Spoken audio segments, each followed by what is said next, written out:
In this final diabetes lecture, what we're going to talk about are the diabetic emergencies. That is, what happens when you go too low, hypoglycemia, and what happens when you go too high for too long, DKA and HHNKC. Let's start off with hypoglycemia, because remember, one episode of hypoglycemia can kill a patient. So if you are a diabetic and you get hypoglycemic, it can be from a lot of things. And it's usually lifestyle or medications. Right? We might do it by giving them too much insulin or by giving them too many medications. They might do it to themselves accidentally by either exercising too much or exercising more than usual or by eating too little. Or it could be something much more sinister, like sepsis. But regardless of the cause, if it's a diabetic who's hypoglycemic, what you want to do is just fix it. And so if they're awake, give them an oral glucose load.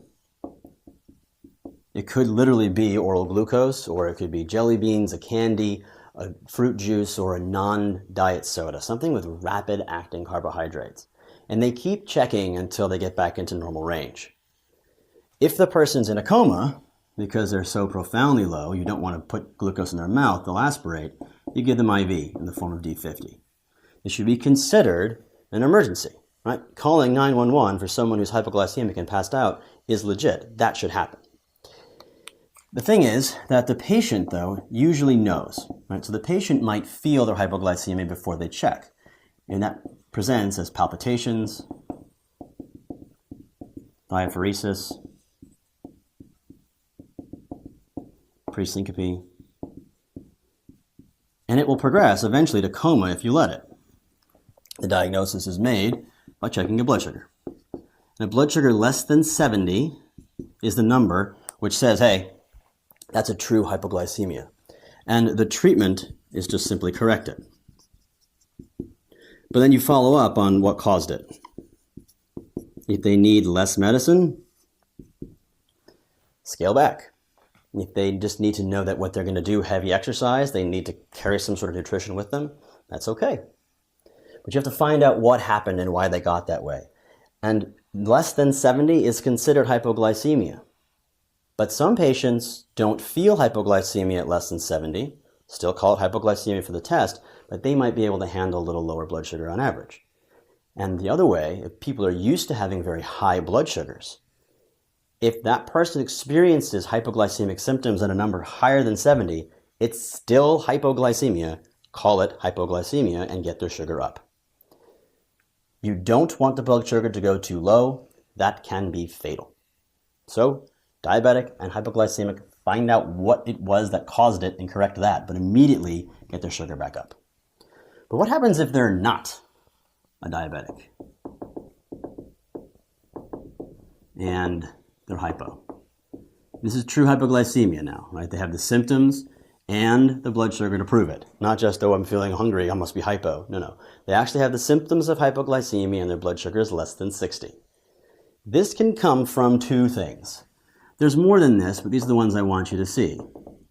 An insulinoma, which is super rare, and it's almost never going to be the case in real life, but you might see it on the test because it's a pretty good diagnosis to see on an exam, or the person's simply faking it. It's factitious. Now, there are other diseases that will do this, but we're not going to talk about them. What you're looking for is, are they faking, or do they have the super rare tumor that you need to diagnose? You do that by getting a couple of tests. You wait for them to be hypoglycemic, and then you check, because the blood glucose has to be low. You get a C-peptide, a proinsulin, and a secretagogue screen.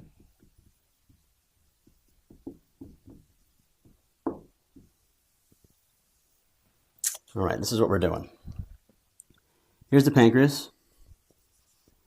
And we know that proinsulin is packaged with a C-peptide, and then insulin is part of proinsulin. If this is coming from the pancreas, that is endogenous production, what should happen is when there's too much insulin, you should also be able to measure excess C-peptide,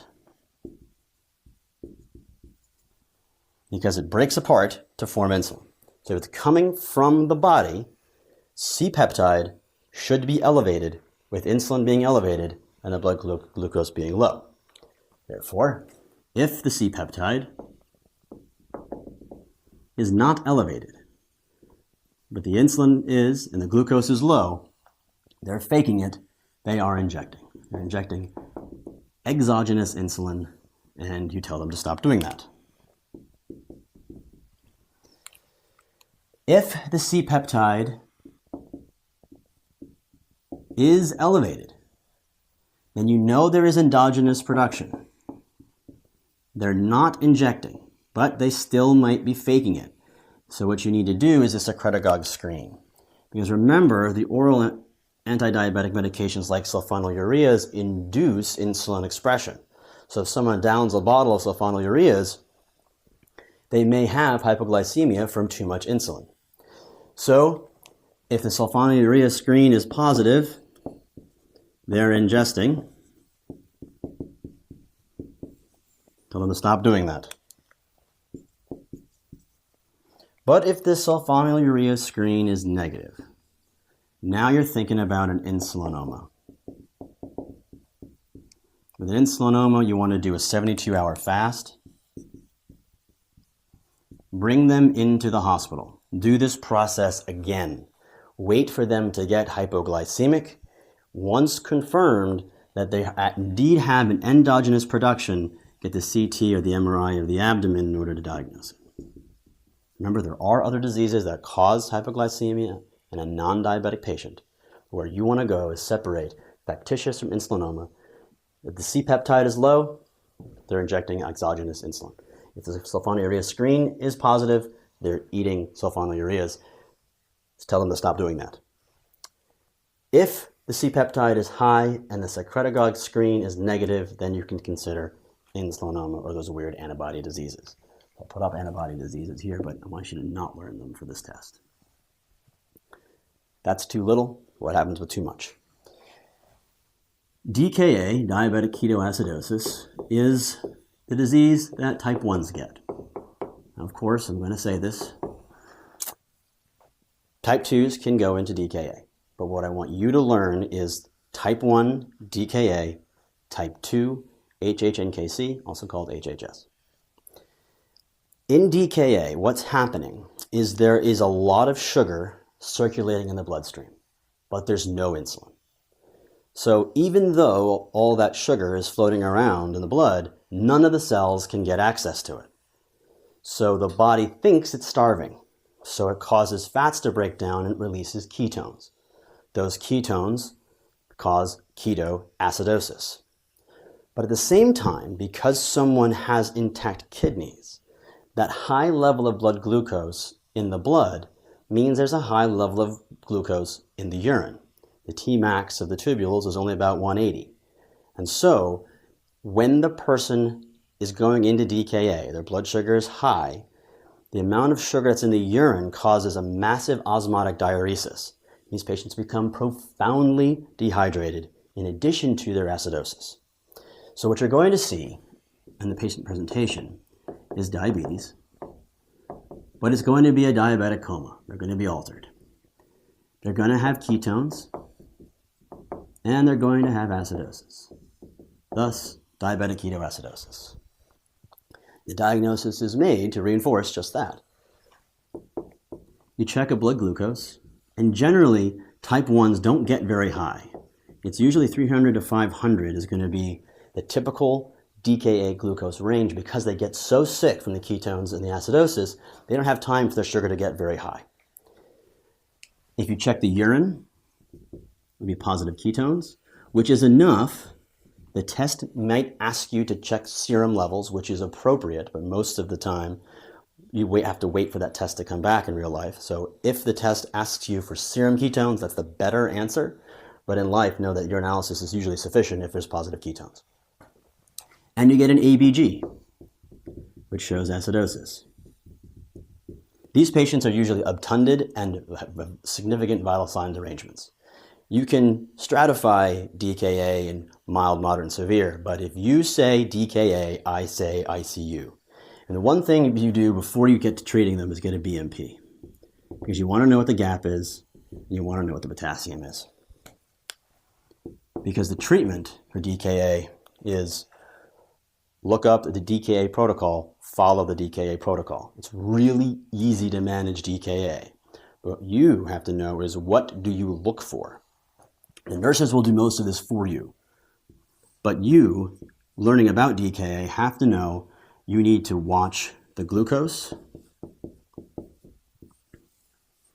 the potassium, and the gap.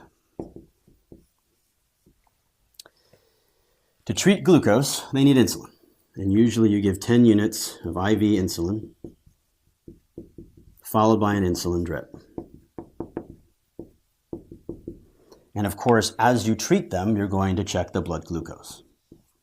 But before you give any insulin, you need to check a potassium. To check a potassium, you need a BMP. If you remember from our hyperkalemia lecture in the renal section, we used insulin in D50 as a means of temporizing hyperkalemia.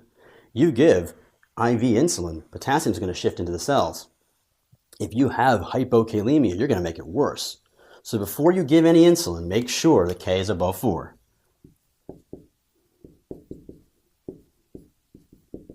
And replace the potassium every time you see it being low based on the BMP. Now the gap is going to be fixed by the insulin. But remember, these patients are profoundly dehydrated, so you're also going to need to help them with that dehydrated state.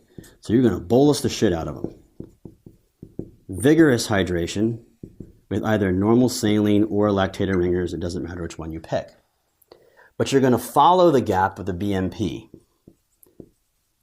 Because what might happen is the sugar, the glucose, might get down to normal ranges, but the gap would still be open.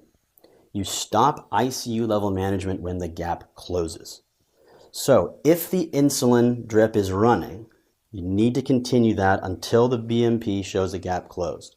While the insulin drip is running, the blood glucose might get too low. So after you've bolused the crap out of them with normal saline or lactated ringers, as the gap remains open but the glucose starts to fall, you change to D5, half normal. You give them the sugar so the insulin can act on the sugar to close the gap. Once the gap is closed, you bridge with long-acting sub-Q insulin, get them off the drip, let them eat, see what happens. Gap reopens, start over. Gap remains closed, they go home. And you have to remind them that, hey, if you don't take your insulin, you're going to go into DKA. But other causes of DKA could be an NSTEMI or infection. So don't just say, hey, this person's non-compliant. You have to find the reason why they went into DKA and treat that in addition. Now, this is for type 1s. Type 2 goes into hyperglycemic, hyperosmolar, non-ketotic coma, also called HHS. The pathology here is that it happens to type 2s. And the same thing is happening. So you're going to present the diabetic coma. They'll have diabetes, they'll be altered. But there's no ketones and there's no acidosis. Because type 1s have no insulin, they go into DKA. Type 2s have a little bit of insulin, so their cells are still getting the energy they need, but their sugar just keeps going up. And the problem with that is that they don't present acutely. No acidosis, no ketones, no super sick right away. But these patients have really high blood glucoses, and so their osmotic diuresis is even worse. So they are profoundly dehydrated. They still may present with coma, but you're not going to see ketones or acidosis. The diagnosis is going to be made by getting a blood glucose. And here you're going to see 800 to 1,000. Just because it's under 800 doesn't exclude the diagnosis. I just want you to feel HHNKC, very, very high glucoses, DKA, usually not that high. And the urinalysis is going to be obtained, no ketones. You're going to get an ABG, no acidosis. You're going to get a BMP. You want to check for a K and a gap, but the gap will be negative. And the treatment is the same. They need lots of fluids and IV insulin. They need much more fluids than the DKA.